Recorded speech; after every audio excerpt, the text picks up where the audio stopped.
time ago, both candidates took questions from current former military service members, also from NBC's Matt Lauer, who asked Trump about what he said about Russian President Vladimir Putin. Listen.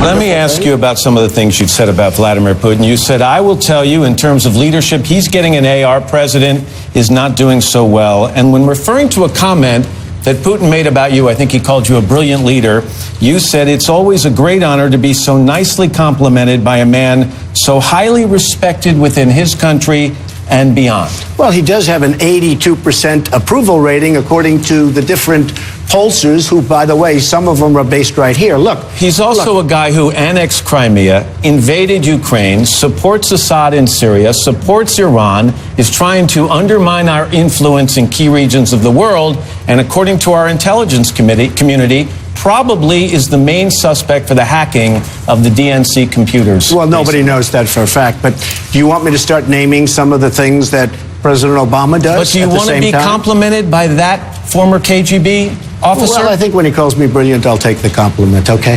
The fact is, look, it's not going to get him anywhere. I'm a negotiator. We're going to take back our country. You look at what's happening to our country. You look at the depleted military. You look at the fact that we've lost our jobs. We're losing our jobs like we're a bunch of babies. We're going to take back our country, man.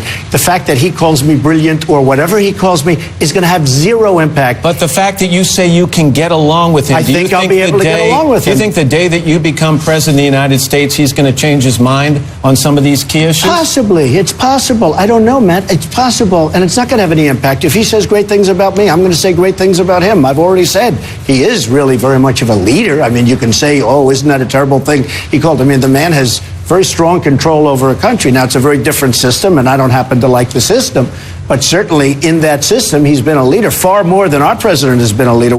Back now with our panel. Fareed Zakaria, you interviewed Putin. What do you make of Trump's interest in Putin or comments about him? Trump has long had this quite strange fascination with Putin. He claimed they had a relationship of some sort. George Stephanopoulos very cleanly sort of illuminated the fact that they've never actually met. They've never actually talked. Right. He actually outright said that they had met and that they got on very well, and it turned out he had never actually met him.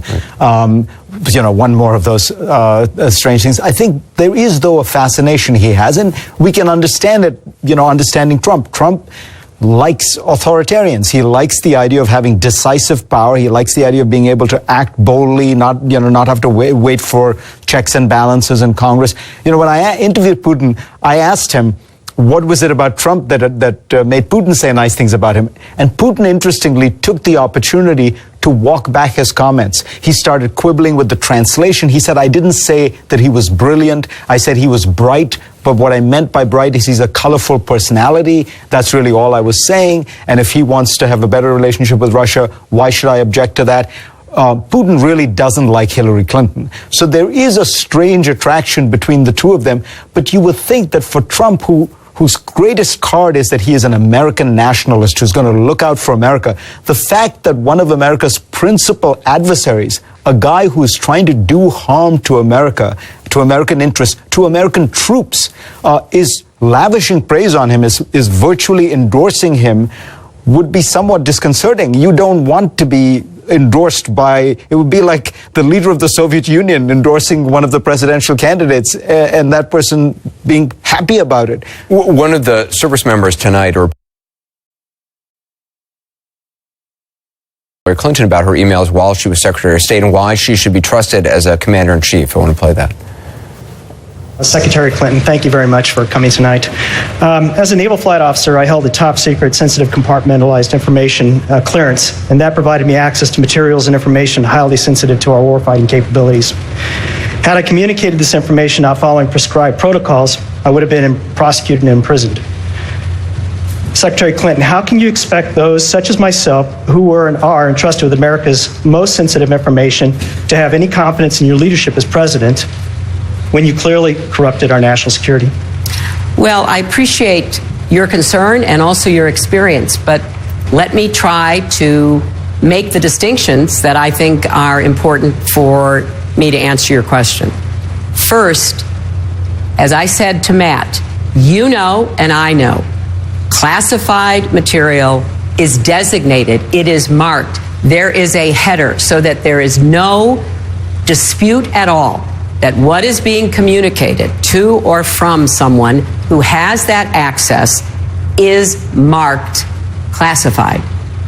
And what we have here is the use of an unclassified system by hundreds of people in our government to send information that was not marked.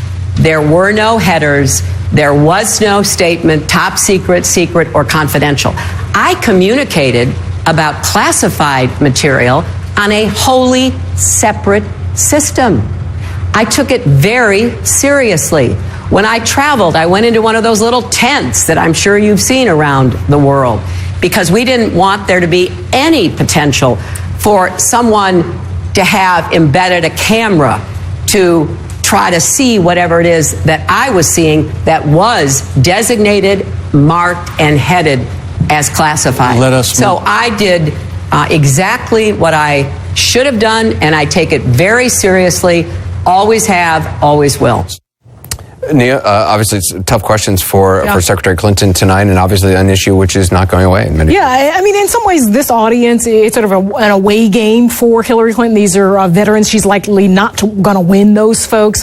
In 2012, Mitt Romney won them by about 20 points. In 2008, John McCain won them by about 10 points. I think in that answer, she sounded very lawyerly. I imagine that her people are going to go back and look at that and figure out a better answer where she sounds less lawyerly, maybe even a little bit more contrite. I think this was a preview of what we're going to see in these debates, a preview of what we've seen all along, which is the email issue is not going away.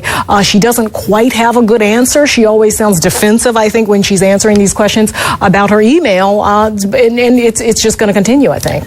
The biggest problem is here it's 37 minutes into the program and we've spent 2 minutes talking about Hillary Clinton. That's a problem for her. Yeah. That's a problem. Trump is compelling. He's weird. He's authentic. The contradictions are so bizarre that you end up, he's a media hog. I mean, he's maybe a natural media hog. Just think about it. We've spent all this time talking about Trump. Finally, we get to Hillary Clinton, and it's compared to Trump, it's a less exciting issue. We're going to continue the conversation next, hear from Clinton and also Trump explaining how the U.S. would take the oil when ISIS is defeated, as he often suggests.